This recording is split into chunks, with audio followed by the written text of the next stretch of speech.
नमस्कार, स्वागत है आपका पुअर क्लासेस में। आज हम बाल विकास के अंतर्गत पढ़ेंगे आनुवंशिकता के सिद्धांत। तो पहले जानते हैं कि आनुवंशिकता क्या है। आनुवंशिक गुणों का या लक्षणों का एक पीढ़ी से दूसरी पीढ़ी में स्थानांतरण होने की जो प्रक्रिया होती है उसको कहा जाता है आनुवंशिकता।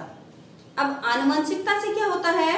आनुवंशिकता के द्वारा देखिए सामाजिक गुण, मानसिक गुण, चारित्रिक गुण आदि गुणों का एक पीढ़ी से दूसरी पीढ़ी में स्थानांतरण होता है और वो क्या है, पीढ़ी दर पीढ़ी चलते रहते हैं। तो आनुवंशिकता क्या है, हमारा बहुत इंपॉर्टेंट चैप्टर है यहाँ पर। अब देखते हैं आनुवंशिकता के सिद्धांत।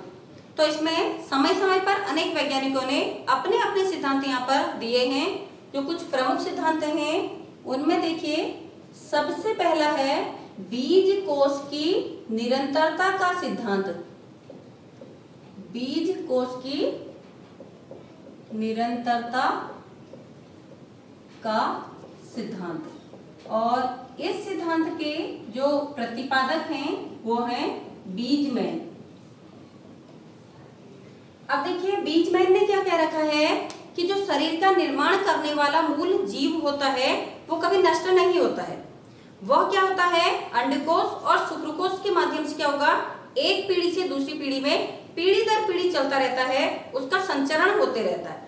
अब इस संचरण से क्या होता है, वो एक पीढ़ी से दूसरी पीढ़ी में गया, नष्ट नहीं हुआ, फिर दूसरी से तीसरी में, तीसरी से चौथी में, जैसे ही वो पीढ़ी दर पीढ़ी गया उसके साथ में जो गुण हैं वे गुण भी पीढ़ी दर पीढ़ी चलते रहते हैं। तो यही कारण होता है कि बालक जो है अपने पूर्वजों के समान लक्षण लिए पैदा होता है। इसीलिए कहा जाता है कि यह अपने परदादा जैसा है। तो वहां पर उसमें लक्षण किसके आए, अपने परदादा के। किस कारण से? बीज कोश की निरंतरता के कारण, क्योंकि शरीर का जो निर्माण करने वाला मूल जीव है वो कभी नष्ट ही नहीं हुआ, वह चलता रहा और अपने साथ उन लक्षणों को लेकर भी चलता रहेगा। तो यहाँ पर लिखेंगे शरीर का निर्माण करने वाला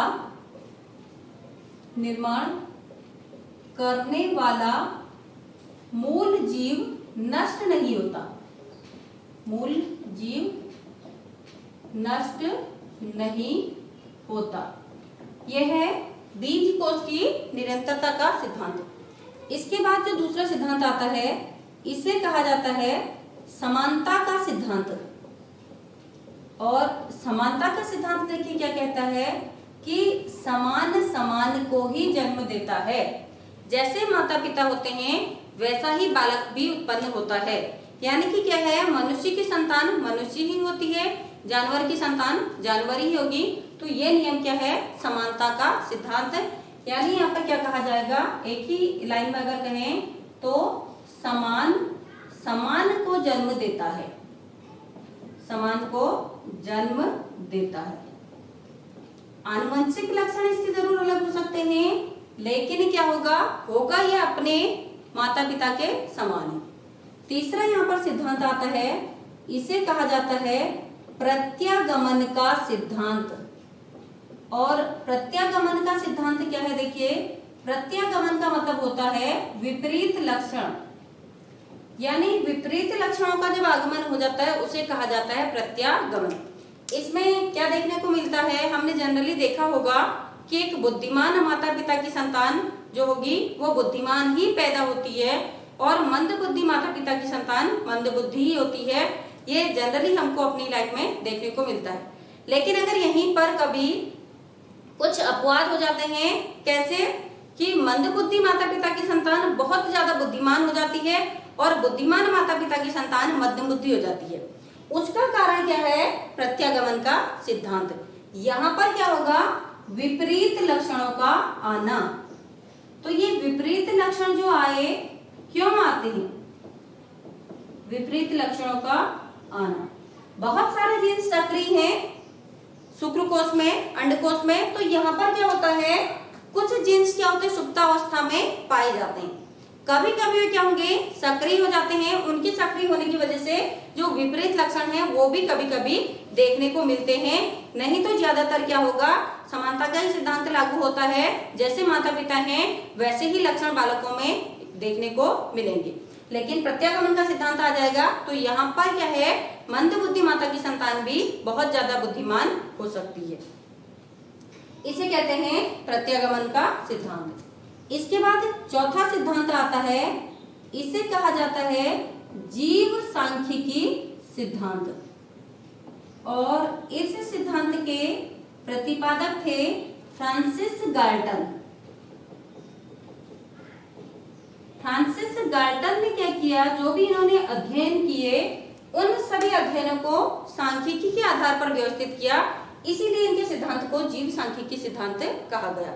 अब इन्होंने अपने सिद्धांत में क्या कहा कि जो भी संतान उत्पन्न हो रही है, क्योंकि आनुवंशिकता के नियम पढ़ रहे हैं, तो यहाँ पर क्या है, जो भी संतान उत्पन्न हो रही है उस संतान में अपने माता पिता के लक्षण आना तो स्वाभाविक ही है। जो बच्चा पैदा हो रहा है या तो अपनी माता जैसा होगा या अपने पिता जैसा होगा, चाहे उसका रंग रूप देखें, चाहे उसके मानसिक गुण देखें या उसके जेनेटिक लक्षण देख लें, वह होगा अपने माता पिता जैसा ही। लेकिन यहाँ पर जीव सांख्यिकी सिद्धांत में फ्रांसिस गाल्टन का क्या कहना है कि जो बच्चा होता है वो केवल अपने माता पिता के लक्षणों को लेकर के ही पैदा नहीं होता है, उसके दो पक्ष और भी होते हैं, एक माता का पक्ष, एक पिता का पक्ष। तो यहाँ पर जो बालक पैदा हो रहा है उसमें कुछ लक्षण उसके पिता पक्ष से भी आते हैं, जिनको पितामह कहा जाता है, यानी उसके दादा दादी परदादा परदादी के लक्षण भी बालक में देखने को मिलेंगे। इसके साथ साथ में उसके माता के पक्ष से जो है उसके नाना नानी या उसके मामा मामी, उनके लक्षण भी बालक में देखने को मिलेंगे। तो फ्रांसिस गाल्टन क्या कहते हैं जीव सांख्यिकी सिद्धांत में कि बालक केवल अपने माता पिता के लक्षणों को लेकर नहीं आएगा, मातृपक्ष और पितृपक्ष उनके लक्षण भी बालक में दृष्टिगत होंगे। ये सिद्धांत है जीव सांख्यिकी सिद्धांत। इसके बाद पांचवा गुण आता है अर्जित गुणों के अवितरण का सिद्धांत। अब अर्जित गुणों के अवितरण क्या हुआ, एक होता है वितरण, यहाँ पर हम बात कर रहे हैं अवितरण। वितरण का मतलब बांट देना, अवितरण का नहीं बांटना। कैसे अर्जित गुण, पहले तो देखिए अर्जित गुण क्या होते हैं, वे गुण जो हम पैदा होने के साथ अपने साथ में लेकर के आए हैं वे नहीं, जिन गुणों को हमने पैदा होने के बाद परिस्थितिवश यहाँ पर ग्रहण किया है वे गुण कहलाते हैं अर्जित गुण, उनको हमने अर्जित कर रखा है। और यदि वे गुण हमारे द्वारा हमारी संतान में चले गए तो वो हो गया वितरण। लेकिन यदि वे गुण हम तक ही रुक गए, हमने उनको कैप्चर किया लेकिन अपनी संतान को हम उसको प्रोवाइड नहीं कर पाए, तो वे है अर्जित गुणों के अवितरण का सिद्धांत। यहाँ पर एक मनोवैज्ञानिक हैं वुडवर्थ, उनका कहना क्या है कि यदि कोई व्यक्ति परिस्थितिवश हथौड़ा चलाता है और प्रतिदिन वो हथौड़ा चलाने के कार्य करेगा तो उसके हाथ क्या होंगे, कठोर हो जाएंगे, क्योंकि उसका कार्य कठोरता वाला है और बहुत ज्यादा उसके हाथ कठोर हो जाते हैं। परंतु उसकी संतान के हाथ क्या है, कठोर होंगे वैसे, या कठोर हाथों को लेकर के वो बालक पैदा होगा ऐसा नहीं है। तो ये क्या है, अर्जित गुणों के अवितरण का सिद्धांत, जहां पर व्यक्ति के जो अर्जित किए हुए गुण हैं उसके बालकों में नहीं जाते हैं, वे हैं अर्जित गुणों के अवितरण का सिद्धांत। इसी के साथ इसका दूसरा सिद्धांत आता है अर्जित गुणों के वितरण का सिद्धांत। अर्जित गुणों के वितरण का सिद्धांत। यहाँ पर कुछ मनोवैज्ञानिक ऐसे हुए हैं जिन्होंने क्या है ये बताया है कि जो अर्जित गुण हैं वे क्या होते हैं, एक पीढ़ी से दूसरी पीढ़ी में संचरित होते रहते हैं और एक टाइम ऐसा होता है कि वे गुण क्या होते हैं, स्थिर हो जाते हैं। यहाँ पर दो वैज्ञानिक आते हैं। पहली जो थ्योरी दी है वो लेमार्क ने दी है। लेमार्क ने अपने जो प्रयोग किए थे वो जिराफ पर किए थे और लेमार्क का क्या कहना था कि जिराफ क्या करते थे, घास खाने के लिए पेड़ों को खाते थे भोजन प्राप्त करने के लिए। लेकिन क्या हुआ, परिस्थितिवश वहां की जो दशाएं थी उनमें चेंजेस आने के कारण पेड़ बहुत ज्यादा लंबे हो गए थे और उस समय जो जिराफ थे उनकी गर्दन छोटी थी। अब उन्हें घास तक पहुंचना था तो वे लगातार अपनी गर्दन को ऊंचा करते रहे और पेड़ तक पहुंचने का प्रयास करते रहे, क्योंकि भूख सबसे बड़ी चिंता का विषय होती है। भूख शांत करना हर व्यक्ति के लिए जरूरी है। तो उन्होंने क्या किया, अपनी गर्दन को ऊंचा किया और घास को प्राप्त कर लिया। तो एक समय ऐसा आया कि जिराफ की गर्दन ही ऊंची हो गई। जो कालांतर में हम जिराफ देखते हैं वे सब ऊंची गर्दन के साथ ही पैदा होते हैं।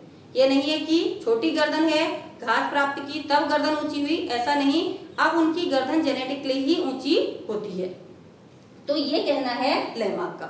इसके बाद दूसरे वैज्ञानिक यहाँ पर आते हैं डार्विन, और डार्विन का क्या कहना है, इनका जो विचार है या विचारधारा है वो लेमार्क से थोड़ा सा भिन्न हो जाती है। डार्विन क्या कहते हैं कि यहाँ पर परिस्थितिवश कुछ नहीं होता है या प्रैक्टिकली हम उस चीज को कर रहे हैं वो नहीं होगा। यहाँ पर क्या होता है, ये जीवन संघर्ष है।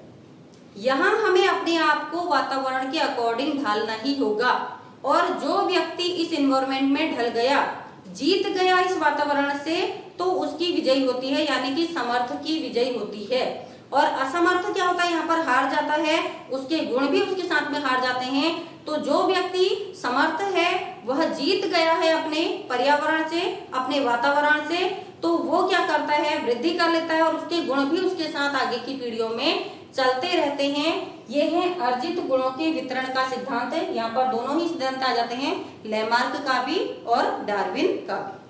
इसके बाद जो अगला सिद्धांत आता है ये है भिन्नता का सिद्धांत। भिन्नता के सिद्धांत में एक मनोवैज्ञानिक है सोरेनसन। तो सोरेनसन क्या कहते हैं कि भिन्नता किस वजह से होती है, ये बीज कोश की विशिष्टता के कारण होती है। बीज कोश में क्या है, अंडकोश है, शुक्रकोश है, तो उसमें जो विशिष्टता होती है उसके कारण ही भिन्नता उत्पन्न होती है। बहुत प्रकार के जीन्स होते हैं, ये जीन्स आपस में संयुक्त तो होते हैं और एक नई भिन्नता आगे को चलती है। तो अलग अलग टाइप के जब जीन्स एक दूसरे से संयुक्त होते हैं तो भिन्न प्रकार के जो संतान हैं उनका निर्माण करते हैं। इसमें क्या देखने को मिलता है कि एक ही माता पिता की जो दो संतानें होती हैं वह भी एक दूसरे से भिन्न होती हैं, जबकि उन्हें एक से शुक्रकोश एक से अंडकोश मिले हैं, उनकी उत्पत्ति एक से जीव से हुई है, लेकिन वो एक से नहीं होते हैं। कारण क्या है, भिन्नता का सिद्धांत। कभी कभी तो देखने को क्या मिलता है, जो जुड़वा भाई बहन भी होते हैं वे भी एक दूसरे से भिन्न होते हैं। रंग रूप के अनुसार यदि वे एक से हैं भी तो उनके आनुवंशिक लक्षण क्या होते हैं, एक दूसरे से अलग होते हैं। यहाँ पर बहुत सारे मनोवैज्ञानिक हैं और उन मनोवैज्ञानिकों ने एक प्रयोग किया। प्रयोग के आधार पर उन्होंने क्या बताया कि 1,67,77,216 प्रकार की भिन्नताओं की संभावना रहती है। प्रकार की भिन्नता ये एक आंकड़ा है जो मनोवैज्ञानिकों ने यहाँ पर दिया है कि इतने प्रकार की भिन्नता संभावित रहती है कि ये बालकों में देखने को मिले। ये है हमारे आनुवंशिकता के सिद्धांत। अब आनुवंशिकता के सिद्धांतों की यहाँ पर आवश्यकता क्यों पड़ी, क्योंकि आनुवंशिकता और वातावरण दो चीजों का बहुत ज्यादा इफेक्ट पड़ता है बालक के विकास पर। क्योंकि हम पढ़ रहे हैं बाल विकास, टॉपिक ही हमारा बाल विकास है, तो देखना पड़ेगा किन किन कारणों से हमारा बाल विकास प्रभावित हो रहा है। आनुवंशिकता कैसे प्रभावित होगा, एक तो उसके शारीरिक गुणों पर इसका प्रभाव पड़ता है। जैसे माता पिता होते हैं उसी के अनुसार बालक भी होते हैं। यदि माता पिता हृष्ट-पुष्ट हैं तो बालक भी हृष्ट-पुष्ट होगा। एक आध अपवाद आपको देखने को मिल सकता है, लेकिन कहीं ना कहीं आनुवंशिकता ही निर्धारित करती है बालक के शारीरिक गठन को।